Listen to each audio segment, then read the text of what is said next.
everybody. Welcome back to... Wait, do I... Oh, no, now you made me forget. Do I say Twinspiration or it's a twin thing? You say it's a twin thing, I think. Okay. Hi, everybody. Welcome back to It's a Twin Thing. It's Aspen, the bestest half of the Summer's twins. Wait, that's not right. You say the better half, and then I say the best half. Well, I changed it up on you. Oh my gosh. Hi, everyone. It's Ashley, the worst half of the Summer's twins. There you go. Good problem solving. Thank you. We are super excited for another episode of Twinspiration. But first, we have our Inspirational In It. For our new listeners, Inspirational In It is our Good News Minute, which is where we share a 1 minute, but it's never actually 1 minute story of good news because everybody needs a little positivity in their day. But Ashley decided that Inspirational In It sounded better than my amazing name, Good News Minute. So that's what we call it now. That's because all of our listeners voted that Inspirational In It was more of a fun name. Yes, but I have to remind you that that was only because I can't figure out how to vote on Spotify. Well, more than one person voted. Well, you don't know that it was a unanimous vote for Inspirational In It, so my vote could have counted.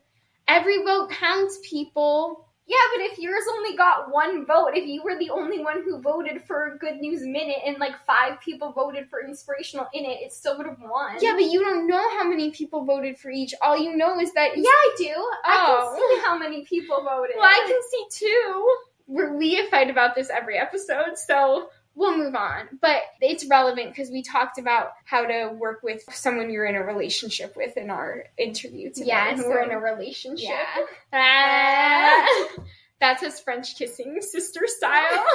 Gross. Everyone's probably going to call the police on us. I'm kidding. Okay, is everyone ready to hear the Inspirational In It? No, I'm not. I'm going to cover my ears. Okay, you can do that. Our Inspirational In It for today takes us to Lake City, Florida, where a group of kids set up a lemonade stand to raise money for their school supplies that they wanted to buy. And then a police car came and stopped at their lemonade stand, and they probably were afraid that they were going to get arrested or get in trouble. The police... I'm pretty sure the little kids were afraid they were going to get arrested. I would if a police car drove up to my lemonade stand. That's true. Whenever shut you down for not having a permit. Whenever we drive past police officers and Ashley's driving, she's afraid they're going to think that she's not old enough to drive, so she ducks. Not anymore. Okay, sorry, continue. So the police officers got out of their car and they gave each of the kids a $10 bill for a cup of lemonade, even though the lemonade only cost 50 cents. And it was a very sweet video. You could see how shocked and excited the kids were. And I just thought that was a super cute, inspirational moment because they didn't have to stop. They probably had more important things to do than stop at a little kid's lemonade stand. And to adults like us, well, not us because we're broke college students, but most adults, $10 doesn't seem like that much. But when you're a little kid, that's like being super rich. And it probably just really made their day and helped them be able to buy the school supplies that they wanted. And it just goes to show that even a little tiny act of kindness can bring a lot of positivity into the world. Yeah, I really love that because I think we just forget how much of an impact such a little act can have on somebody because, like you said, $10 probably wasn't that big of a deal to those police officers, but to the little kids, that's like winning the lottery. Mm-hmm. I mean, when I was a kid, that was so much money, and police officers are really cool when you're a kid, and so to have a police officer care about you and stop at your lemonade stand, that must have just made them feel really special. Mm-hmm.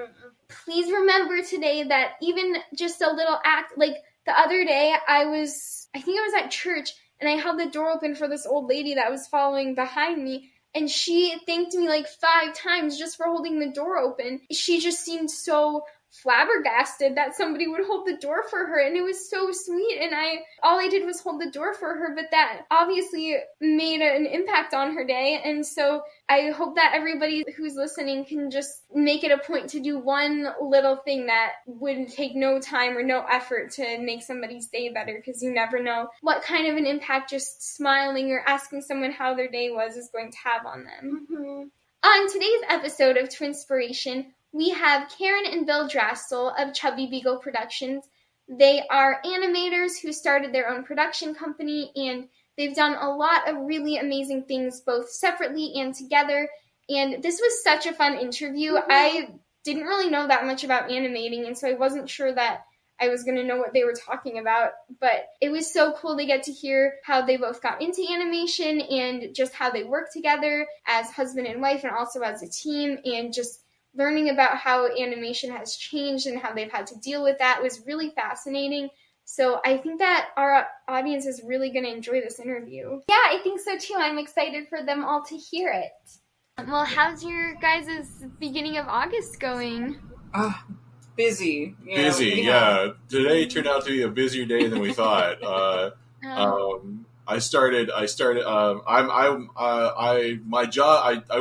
worked at Bento Box on the show The Great North, and my show got affected by the writer's strike. So we ran out of scripts for me to work on. So I'm out of work at the moment. So I've started live streaming art and animation on Twitch, and today was my first day back doing that. And that was a lot of fun, but it just seemed like with that, and then we had like school registration for our kids, and then we had a doctor's consultation, and then we were like, oh, wait, we have the podcast, and it's like a million things happening today, and did not expect that. When I said, I'm going to stream today. Didn't think about that. We have two kids, one going into junior high and one going into high school, so they're going into like big new things, so they're like all nervous, and we have so much stuff to do, and registration and all this stuff, and they're all antsy and all that, so it's so much stuff going on.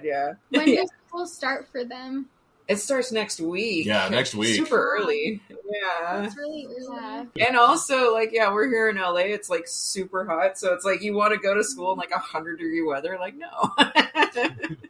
You wait for that to go away, then you go to school. Well, thank you guys so much for agreeing to do this. We're super excited to talk to you. Yeah, we're excited. Yeah, this is going to be great. Can you just start at the beginning of your story and tell us, for each of you, how you originally got into animation and then how the two of you met? Should I start? Yeah, go ahead. Go ahead. Sure. Well, let's see. Getting started in animation was like way back when. Like I was in elementary school and I knew I wanted to do art. So whenever anyone asks, what do you want to be when you grow up? And I'm like, I want to do art. And so a lot of the adults in my world were like, well, you can't make money off of that. What job do you want? And I'm like, I don't know. I'm like, I just want to make art, So it was at my elementary school. They had like a guest speaker person come in, and they were an anime. I grew up in San Diego, so they came from LA to show us how cartoons are made, and they told us all about animation and stuff, and it was like a light bulb went off in my head. I'm like, that's making art and a job. I'm like, that's perfect. It all goes together. So that's when I was like, there we go. That's what I'm going to do. I was a very stubborn kid. I still am. So I was like, no, nothing's going to deter me from doing that.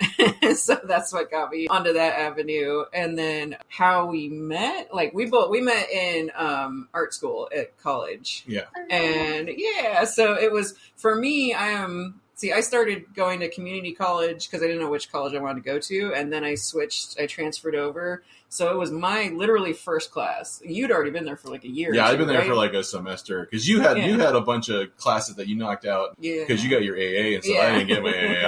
I was lazy, but I had been there for a semester doing a bunch of GE classes, and that's when I met you. Yeah, so it was literally my first class, and then he walked in and sat next to me, and he made me laugh.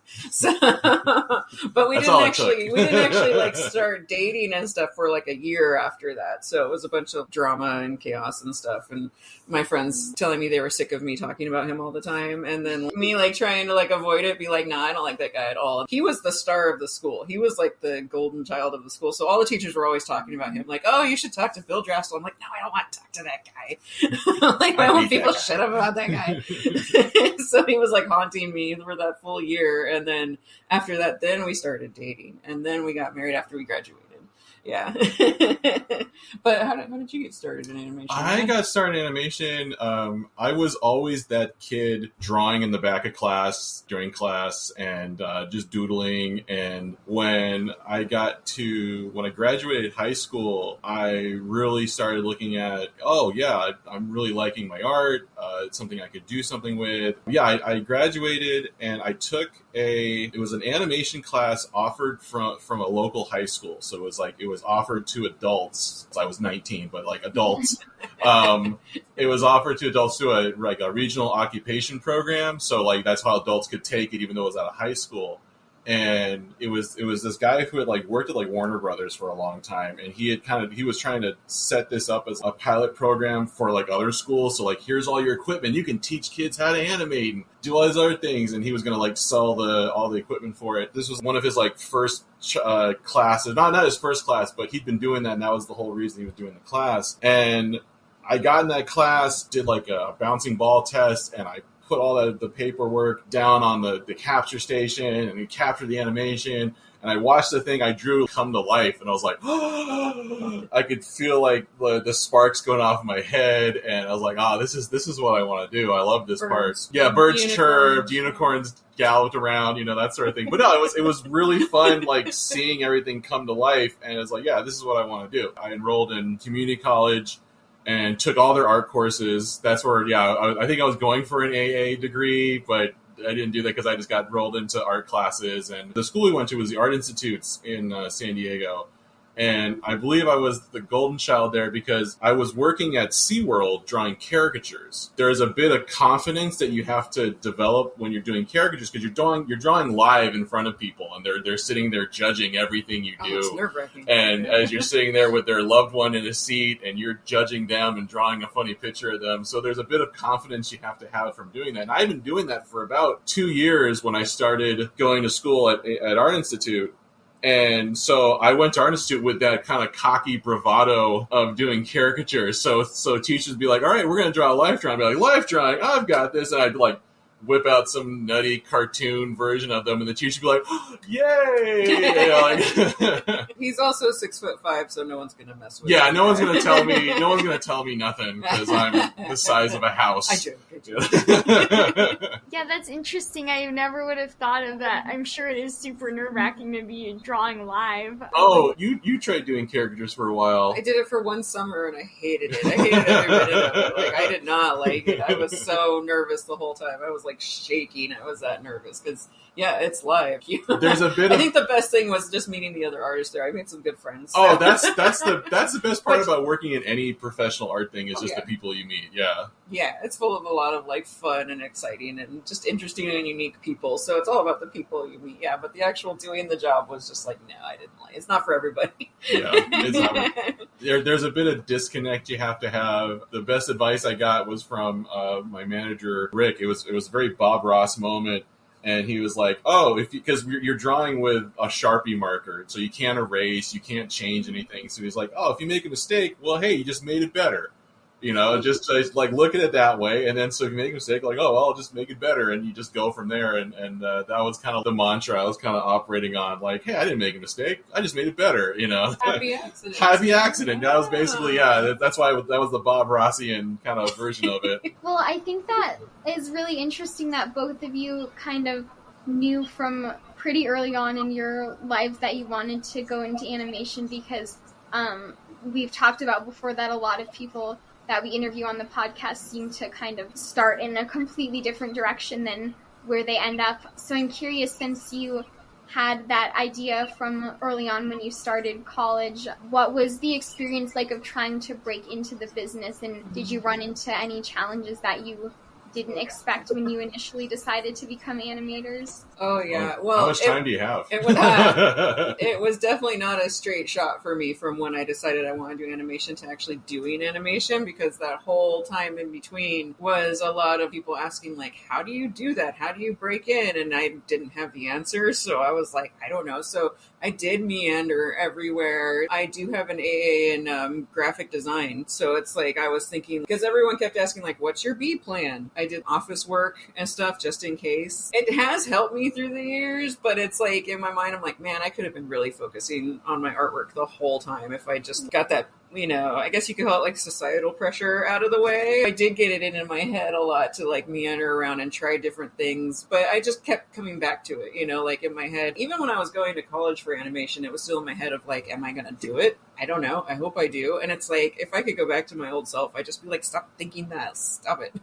Like it was just my insecurities the whole time. So yeah. And so like I kept bouncing back and forth between like doing office work and graphic design work. And it's like, nah, I should have just jumped headfirst in, rather than tiptoeing a little bit. Yeah, having that insecurity, man, I think that comes with doing any art.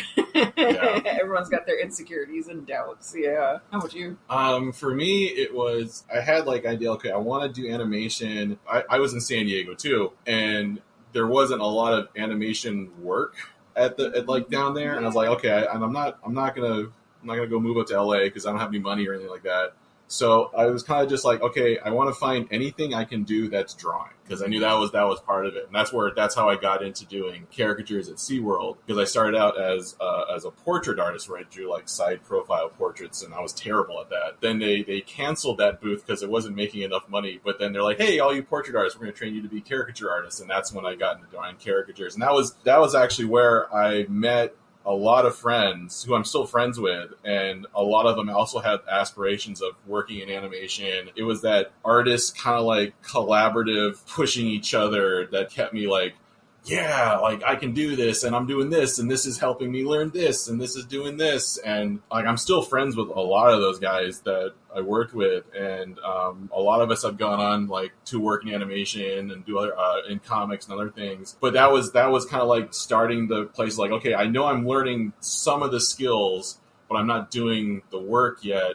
And that's when I decided I want to go to school, because I actually wanted to like learn what's actually like involved in working for this. I'm not going to show up and be like, hey, I worked at SeaWorld drawing caricatures. You're going to hire me? Like, that's not going to happen. So that's what really was pushing me. Like, I should go to school for this. And that's when I enrolled in Art Institute. But then when I got out of college, that was where it was like, okay, I've got a degree. I've learned how to do all these things, but no one knows you.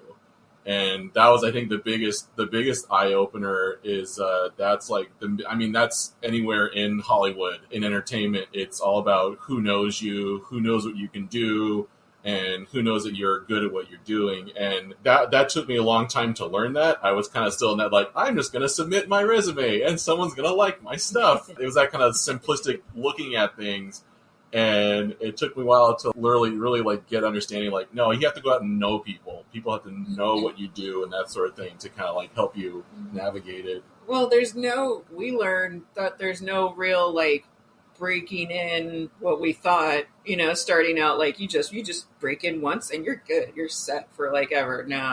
No, we learned that the hard way, that like, we worked at studios where like funding dries up and then you're out of a job. Yep. And then, there's other times when it's like the show gets canceled and you're out of a job, or there's a merger, you're out of a job. Like there's like so many variables that are completely out of your control that happen just like over and over and over again, that it's like, you have to break in again. Well, heck, even right now with the strikes going on, like there's so many things outside of your control. I was really happy with the place I was in. I was working for a show. It was a show that people were liking. We were working on a 4th season. We were like, hey, maybe we're gonna get 5th season. We don't know. It's poof, it's gone. It's like all outside your control, and that's kind of a normal thing.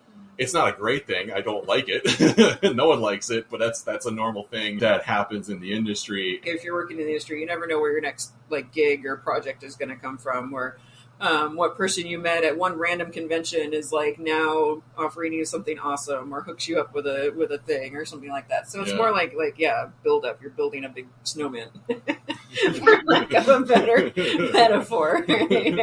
Yeah, that makes sense. And I have to imagine when you're talking about not really having that much job security in the industry changing so often. I mean, I feel like the entertainment industry is just constantly changing in terms of everyone's tastes and interests, as well as things on the business side, like you said, the writer's strike and things like that. And it sounds like you both started doing hand-drawn animation, but I feel like a lot of things are computer animation lately. So was that kind of something you had to adapt to?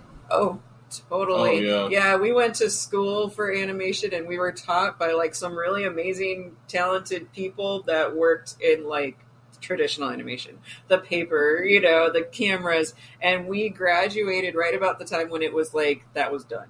Yeah.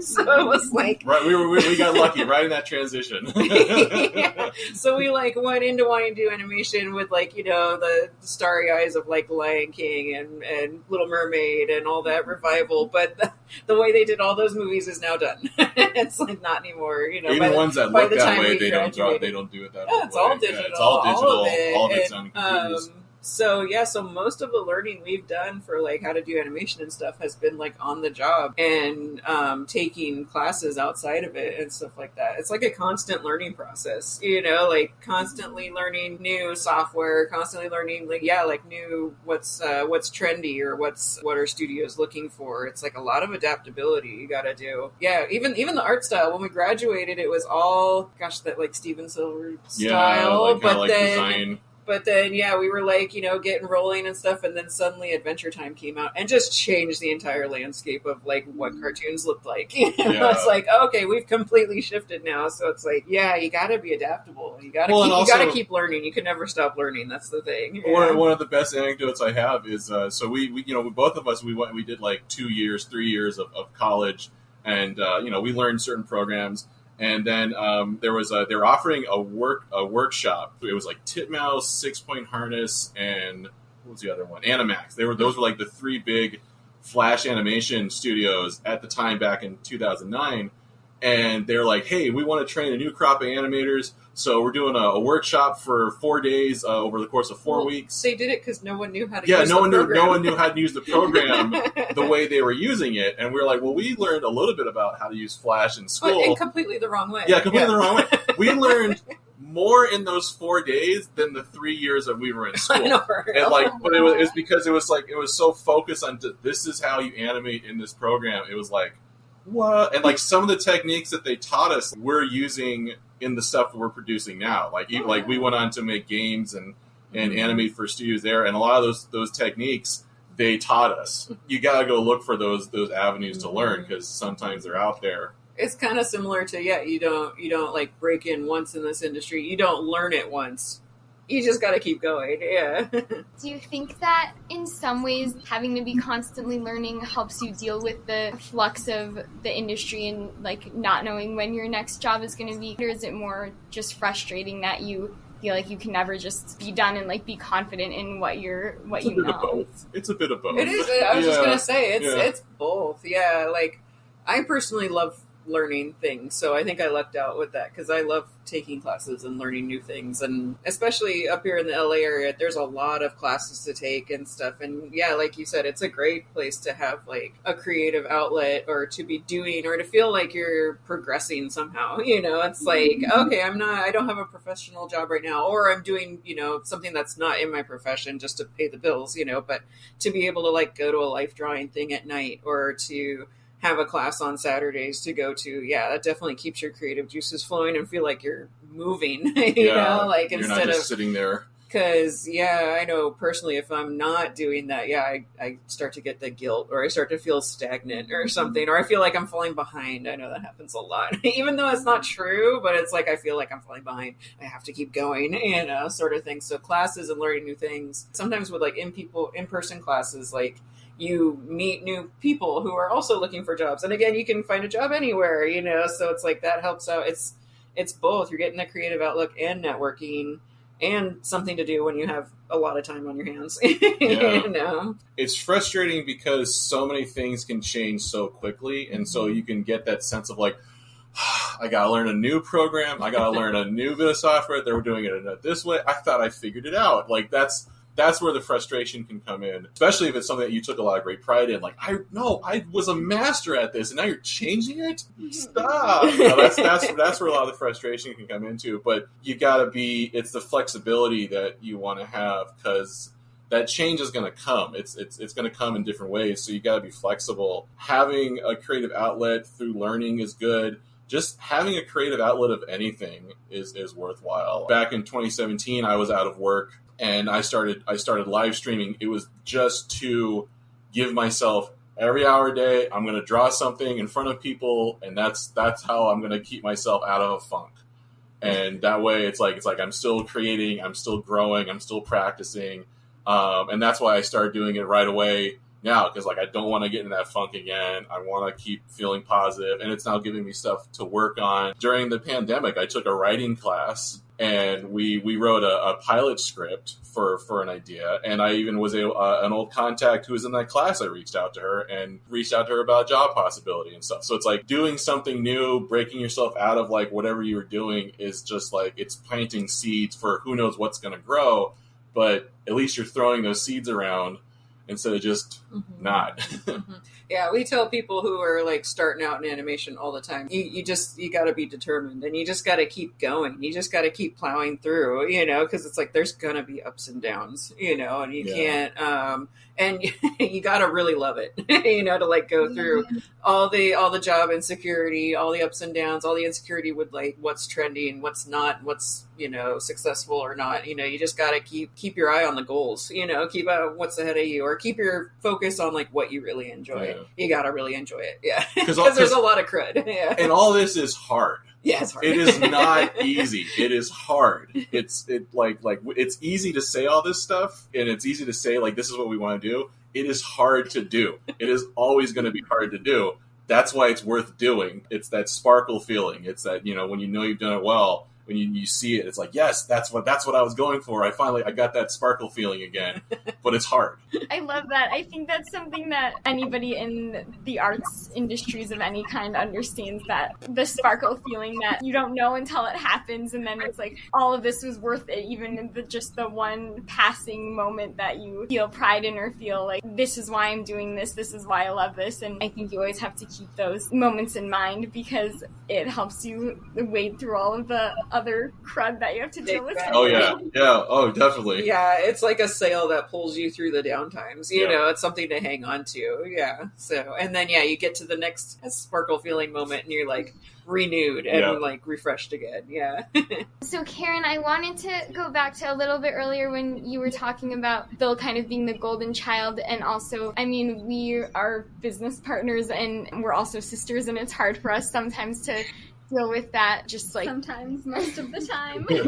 All the time. Yeah. Like, for example, we're working on a project right now that everybody always wants Ashley's opinion, and Ashley's kind of just the go-to person, and it's hard for me sometimes to be like, I want to have a voice, but I don't want to step on her toes, but I also don't feel like anyone's going to listen to me. And I can imagine coming into knowing that he was the golden child and everyone was telling you, like, talk to him, and then also just being a woman in a very male-dominated industry. Is it hard for you to feel like you are on an equal playing field and have a voice? Ooh, that's a big question. That is a big can of worms. Let's spill it out on the table here. Let's do it. I'll try to hit on all of it. Let me know if I forget anything. But sorry, I tend to ask really long questions. So. Let me know. Kind of go together. Let me know if you want me to chime in on anything too. No. We get asked that question a lot. Like, how is it being, business partners and husband and wife? And it's not easy. Like, we've had to work through so much. Yeah, this has been like years in the making. Years of like insecurities to work through. We've had arguments. We had all kinds of stuff. So it's been a lot of like working through that and working together, and with the attitude of like, we can work through anything. And to like have that hope, of like, even when we're in the worst kind of, beating ourselves up in the mire of our own baggage and all that, it's like to have that hope of like, we can work through anything and figure it out. And I think, granted, everything's not perfect, but things are a lot better now, from when we first started in the industry. I'm still working on it too. Like, by no means am I perfect at this, but like, to be confident in yourself and your own skills and your special kind of way of doing things. Because I know, again, I wish I could have gone to talk to myself back then. I totally fell into the worshiping Bill and everything he did. He did everything perfect. I'm talking like me back in college, and it's like, he does it perfectly. I gotta be like him. I gotta do it like him. When it comes to a creative endeavor, you can't chase trends. You can't chase things. You can't not be yourself. That's a good way to like burn yourself out and sink yourself and never do anything you like anyway. So it's been a lot of years of like trying to like my own stuff the way I do it. We're not even similar people, so it's like he's a big boisterous blowhard, and it's like I'm more of like a behind the scenes kind of person. You know, I always joke that it's like I do animation because I like being behind the camera. Like I don't like being on camera. I barely like my picture taken. I can't stand the sound of my own voice when it's recorded, sort of thing, you know. And he's Mr. like, I'm gonna feel better about myself with Twitch streaming, and I'm like, that sounds awful. I used to beat myself up and think like there was something wrong with me for being different like that. Like he was the standard and I had to be him, but it just drove me nuts. It drove me crazy, and it didn't get me anywhere. You know, it just got me miserable. Is another me. And we've even worked it out, like working on our latest project on the Maxi film, because it's like we come at this project in different ways, and sometimes I do fall into my old funks of like, I don't do it like you, it's worse. And he's like, no, you do it like you, and that's just fine. If we did this all my way, I don't think we'd have anything done. So it's just finding that confidence of, no, I don't need to be, you know, streaming when I'm in between jobs. I need to do what I want to do, because what I want to do isn't what you want to do. We've worked through some stuff, but I think that's the key of just being confident in what we do, because I know you've had some confidence things when it comes to like doing our own thing, because man, especially with art and being creative, you feel like you have to do everything. Everyone has their own stuff they do and want to do and their own strengths, and they just need to be proud of that and remember that that's their own magic. You're your own star, you're your own magic, and the universe needs you. And I gotta remind myself of that all the time. The angry voices, they pop up all the time, you know, but it's like, that definitely helps.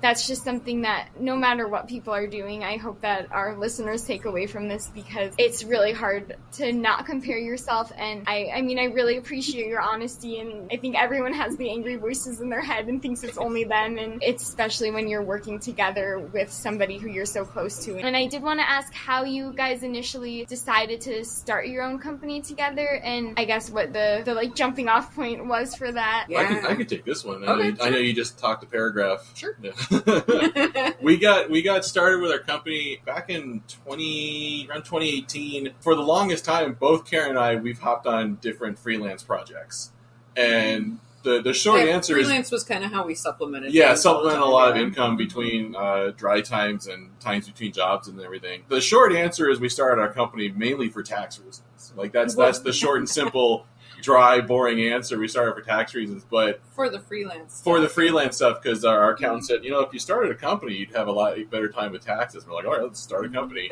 But really, like, also then the company kind of became more also like, hey, this is something that we want to do because it's building something that's outside of us. That's something that it's growing all our experiences and everything we're doing. Because a lot of times, for everything that Karen and I we've worked in the past has always been some sort of cog in someone else's machine. Like they're building this, and we're dutifully, doing our thing in this machine. But now it's like we're the ones running the machine, and it's broadened our horizons on everything. And that's not a reason why we started the company, but it's what it's become for us.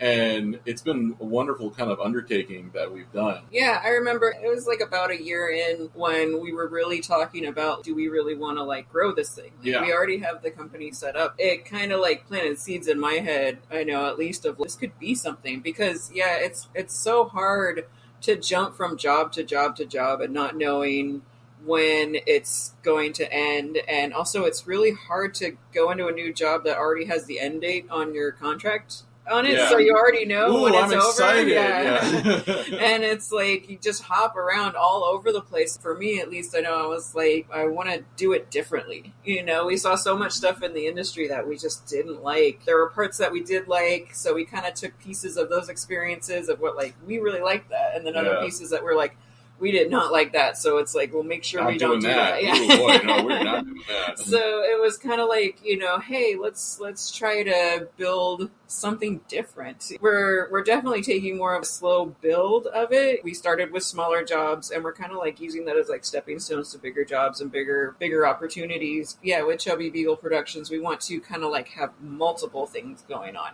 because it's like we're in a time when there's so many different avenues, you know, with like YouTube and streaming and even like setting up your own brand and everything. It's like online, yeah, you know, there's like so many opportunities and options where like we want to slowly build all of those, because you know, we'd been part of projects where they took out a bunch of debt, got a bunch of money, and then quickly fizzled out. So we're like, no, we kind of want to do this as a slow, again, building the snowball again. It was like a year or so after we officially started the business for freelance stuff that we were like, how about we change our mindset? Let's do this. Let's actually make this a thing. You know, let's go for it. And I think, yeah, it was like around like winter time, Christmas time, and you're like, yeah, let's do this. Let's make this happen. So it was. I think also it was that first big project that we did. It was that we did a big project for USC with Children's Hospital, and we produced 6 little animated vignettes for an application that they were making for the hospital to use. And we did everything. We hired voice actors. We recorded their voice audio. The only thing that USC gave us was a script,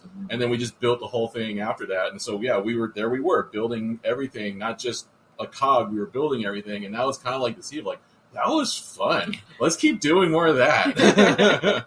And it kind of proved to ourselves that we could do it. Yeah. We're like, we did this, and that was fun and amazing, and we want to keep building other things, you know? Like, maybe this is an opportunity, because, yeah, the Children's Hospital thing, it kind of surprised us because, you know, we thought we were taking it on for animation. We got it from some friends, and it was like, oh, Children's Hospital needs animation. So we're like, sure. And so we contacted them. They're like, that sounds great. Here's the scripts. When can we have it by? And we're like, oh. Like everything. And we were like, okay. Yeah, we were both working other jobs at the time too. So I remember like asking everyone I knew who had experience, so how do you find voice actors? And be like writing down notes and stuff. So we were like kind of doing it as we could, like kind of on the fly. And it came together and it worked. And I think it looked really cute too. So it was like, that was amazing, and we could do it. I've been real inspired we have a small garden out in our backyard. I've been actually just like inspired by looking at plants and how they grow, because it's like they don't know anything. They don't have a brain. They're just seeds and they grow, but it's like they're growing organically, and each thing they do is building and building and building on the way, and it grows up. It's not just, hey, let's take out a bunch of debt so that we can be the best and awesome and look great right off the bat. It's like, no, let's build. And this thing helps us do this, and this helps us do this, and it's like growing it that way. So, you gotta tell them if Dill can do it. Yeah, I watched. We had a patch on our side yard, and we had like one little tiny dill plant, because we spread a bunch of seeds there, and one tiny dill plant grew, and like the worst possible place it could be growing ever. And this little dill plant grew up, and it grew really tall. It got all the other plants, and there it was. And I was like, oh man, if Dill can do it, Bill can do it. Bill can do it. And I was kind of like, yeah, if this plant can figure it out and get there, yeah, I could do it. He doesn't know what he's doing. I don't know what I'm doing. Like, I think that's when you were saying Dill doesn't even have a brain. Dill doesn't even have a brain. I don't have a brain. Like, there you go. It's like the perfect metaphor. So, and it rhymes, so I knew it had to be right. Yeah, that's perfect. Yeah. Well, I think that's really awesome that you kind of have the outlook of just trying to build it up slowly, because I think that it can be really easy to just want to be successful and to just jump in blind and not really be prepared for what you're getting yourself into. And I think that you can have a lot more success and learn a lot more if you are willing to kind of go along with the process and be patient. But I also love that you also just kind of jumped in, especially with the Children's Hospital project, that you didn't really know what you were doing, but you were willing to just take the chance and try it, because on the other side of it, I think it can also be easy to be like, well, we have no idea what we're doing. We can't do this. And we've done that before. Like, we're producing a project right now, and Aspen kept saying we should just make it. And I was like, what are you talking about? We can't just do that. And then we did, and it actually turned out to be easier than I expected. It's really great to just kind of have that balance of being patient and being willing to go along with the process, but also keeping an open mind and, you know, understanding that you can always learn as you go. And if Dill can do it, you can do it. Exactly. I was just having a conversation with an old friend, and he had a great idea for a podcast. He he was like, how did you guys start shooting? I was like, we just did it. We just Honestly, do, like the reason we did it is stupid and simple. We did it for tax purposes. But what it's grown into is something that has nothing to do with that. Hollywood's nuts right now. Mm-hmm. Everyone's looking for work. There's no good situations. And it's like, yeah, there's this possible doom out there in the misty woods, out on the horizon. Don't know what it is, but you know it's out there maybe. So what do you have in front of you? You focus on that. And right now, I've got a movie we're making. And thank God. And that happened because we just started doing it back then. I don't know what's going to happen in the future, but right now, this is what we have. Mm-hmm. That's what just we're going to focus on what you have. Yeah, and just take it one step at a time. The project seems huge, but it's like, okay, what do we have to do first? And it's like, we'll do that. What do we have to do next? And you just keep doing it, and before you know it, you're like, we did it. Okay. Yeah, I find myself operating on this mantra of like, okay, there's a lot to do, but as long as I'm doing something every day, then it's getting done. It's not going, it may be going at a snail's pace, but at least we're doing something every day that's getting it closer to getting done. A little progress every day. And it's so hard. It's like we've got all these things taped to the walls of like, we want to do this and this and this. And we want to start it like all right now, but it's like, we have to finish this and we want to do the best we can. Everything is progress getting to the next thing. Well, it's intoxicating because that new shiny project. It's like, ooh, you're so shiny. I'm getting excited. I can feel the energy. Mm-hmm. You're like, I'm not gonna deal with that old project. I'm tired of it. It's old and boring. But it's like, no. Just keep doing one thing a little every day. Hey, you know what'll be fun? Draw a hand for that character. It needs a hand. Like, oh, that'll be fun. And that kind of like takes over, and you get excited about that. Mm-hmm. Yeah, we can very much relate. We're chronic bite off more than we can chewers. Yeah. Well, I don't want to take up too much of your time because it sounds like you've had a busy day and have a This lot. Is fun. We love this. Yeah, this is great. Well, it has been a pleasure talking to you guys. We have 2 questions that we like to ask all of our guests at the end of our show. Our first question, you guys have already shared a lot of little nuggets of inspiration, but do either of you have a favorite inspirational quote that you want to share with our listeners? Yeah, well, we were actually talking about that. I have, as you can tell, I like sticky notes. You can see they're everywhere. Yeah, so it's like, and they come in colors. It's so great. So I have a lot of little, like, if I hear something that's inspirational, I'll just jot it down on a sticky note and throw it around. And for me, I was watching the Steve Martin, the actor. I was watching his masterclass, and it was so good. I love him. He is so good. And he said, "Be inspired. Know that there's room for you out there in the world." And that just hit me so much. It's like, I guess that kind of goes with like, be confident in yourself. Because it's like, there is room for you out there. You don't have to be threatened by anyone else. I love it. I love my little sticky note with that. Yeah. I'm going to be honest. When I found out like that was a question to be answered, my brain just went blank. And so I was like, what? What is it? Because I know I've heard lots of inspirational quotes, and there's lots of things that I've taken in. He doesn't sticky note. I don't sticky note. That's why I'm terribly unorganized, and that's why thank God I'm married to her. But no, actually, yeah. The one quote here, I'm going to take it from a movie. I'm going to take it from Ratatouille, which is just everyone can cook, because everyone can cook, and I thought Gusteau had it right. We were talking about this like afterwards, like because the movie kind of like adds a little bit after. Like, no. He had it right. Everyone can cook. So if you want to cook, go cook. Anyone can cook. Yeah, anyone can cook. If you want to go cook, because anyone can do it. That's great. Yeah, I like that. Our last question that we like to ask everybody, since our podcast is called Twinspiration, is if you could have an identical twin, would you want to have one? Well, I've actually thought about that a lot because I have identical twin aunts. and my dad and my uncle, they're fraternal twins. So there's a lot of twins in the family.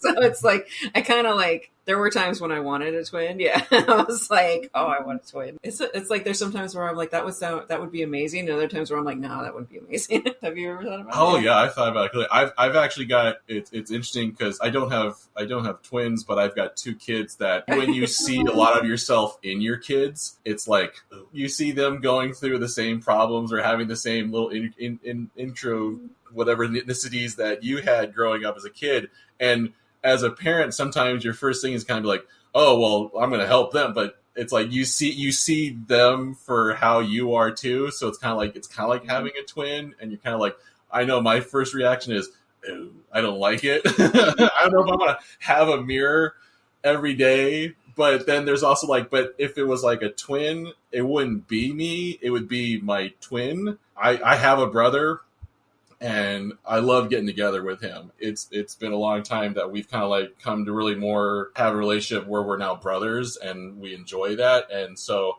I gotta say, yeah, having a twin, it would be a really cool experience, because it'd be me, but not me. It but wouldn't be you. that'd be a trip. I think I'd be all about it. Yeah, it's like your kids. You can try to project on them all you want, but then it's like, no, they're not me. separate people with their own thoughts and feelings. You see yourself in them, and and maybe in some cases you're like, ooh, but other cases you're like, hey, but then at the same time, they're not me. That's an interesting perspective, because we ask every guest that, and no one's ever said that before, but I think we both have times where we project ourselves on the other person. I mean, at least for me, I'm like, why don't you just get this, or why don't you just do it this way? Like, this is how you should do it. This is how I would do it. We also like are always preaching that twins aren't the same person. People need to stop treating them like the same person. So I guess I need to remind myself that she's not me. So why aren't you doing that? Like, I would do it. Come on. Did I say this is hard? Because it is hard. Okay.